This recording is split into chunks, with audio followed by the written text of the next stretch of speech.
Bienvenue, aujourd'hui on va décortiquer Figma, cet outil de design qui a, soyons clairs, complètement révolutionné la façon dont les équipes fabriquent des produits numériques. On va plonger ensemble au cœur de ce qui fait sa force, la cohésion et la collaboration.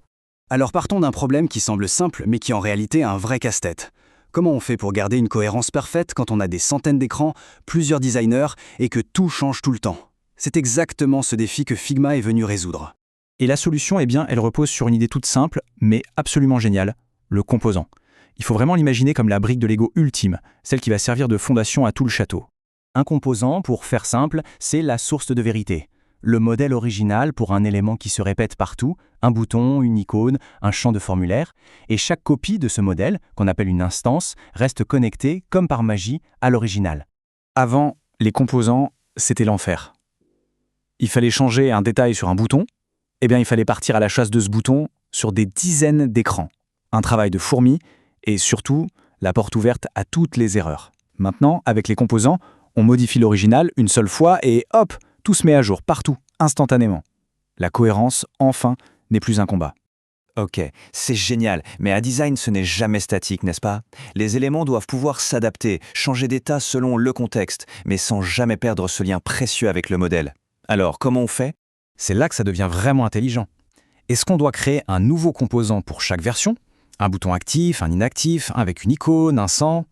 Ce serait un cauchemar à gérer. Heureusement, il y a une bien meilleure solution. Et cette solution, ce sont les variants. Pensez à ça comme des sortes d'interrupteurs intégrés directement dans le composant. Plus besoin de créer 15 boutons différents, on a un seul bouton et on active simplement ces variations. Simple, propre, efficace. Grâce à ces propriétés, un simple composant devient une sorte de couteau suisse. On peut dire à chaque copie « toi tu affiches l'icône »,« toi ton texte c'est validé », tout ça en gardant ce fameux lien avec l'original. C'est la fin du cauchemar de devoir détacher une instance, ce qui crée un élément orphelin, complètement perdu et voué à devenir incohérent. Bon, une fois qu'on a notre belle bibliothèque de composants intelligents, on peut commencer à construire les écrans. C'est bien. Mais l'étape d'après, elle est absolument cruciale. Il faut donner vie à tout ça, rendre les maquettes interactives.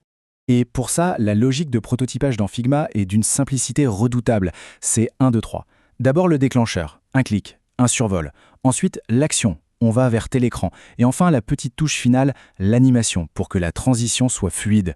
Et voilà, on passe d'image plate à une simulation d'application plus vraie que nature. Et attention, on ne parle pas juste de faire des jolis liens entre les pages. Le prototypage, ça permet de créer une véritable expérience. Quelque chose qu'on peut tester, qu'on peut sentir, qu'on peut faire valider par de vrais utilisateurs, bien avant d'écrire la moindre ligne de code. Le gain de temps et d'argent est juste colossal. Allez, on prend un peu de hauteur maintenant. On a vu les composants, les interactions, mais comment on gère tout le système de design vraiment à grande échelle, de manière globale? Alors là, un autre concept clé entre en jeu, les variables. Si les composants nous font réutiliser des éléments entiers, les variables, elles, nous font réutiliser les plus petites briques du design, les propriétés. On parle aussi de design tokens.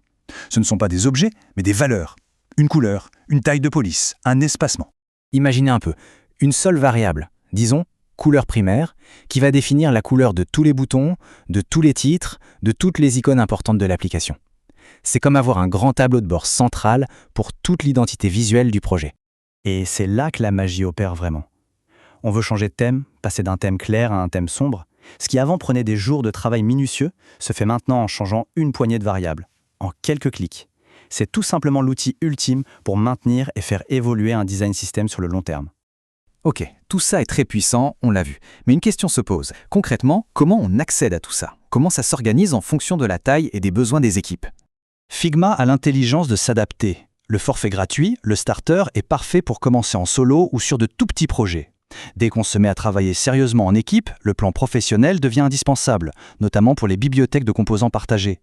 Quant au forfait organisation, lui, il est taillé pour les grandes structures qui ont besoin de suivre et d'analyser l'utilisation de leur design system à très grande échelle. Ce qu'il faut retenir, c'est que Figma, ce n'est pas juste une boîte à outils. C'est un véritable écosystème qui est conçu pour grandir avec les projets. Il offre la juste dose de puissance, qu'on soit un designer indépendant ou une multinationale avec des dizaines de produits à gérer. Et tout ça, ça nous laisse avec une dernière question, un peu plus philosophique. Est-ce que Figma est juste un meilleur outil de design ou est-ce que ça a changé en profondeur la manière même de travailler en équipe? En mettant le design au centre de la conversation, de façon collaborative et transparente, il a peut-être fait bien plus qu'améliorer un processus. Il a peut-être tout simplement redéfini ce que ça veut dire construire ensemble.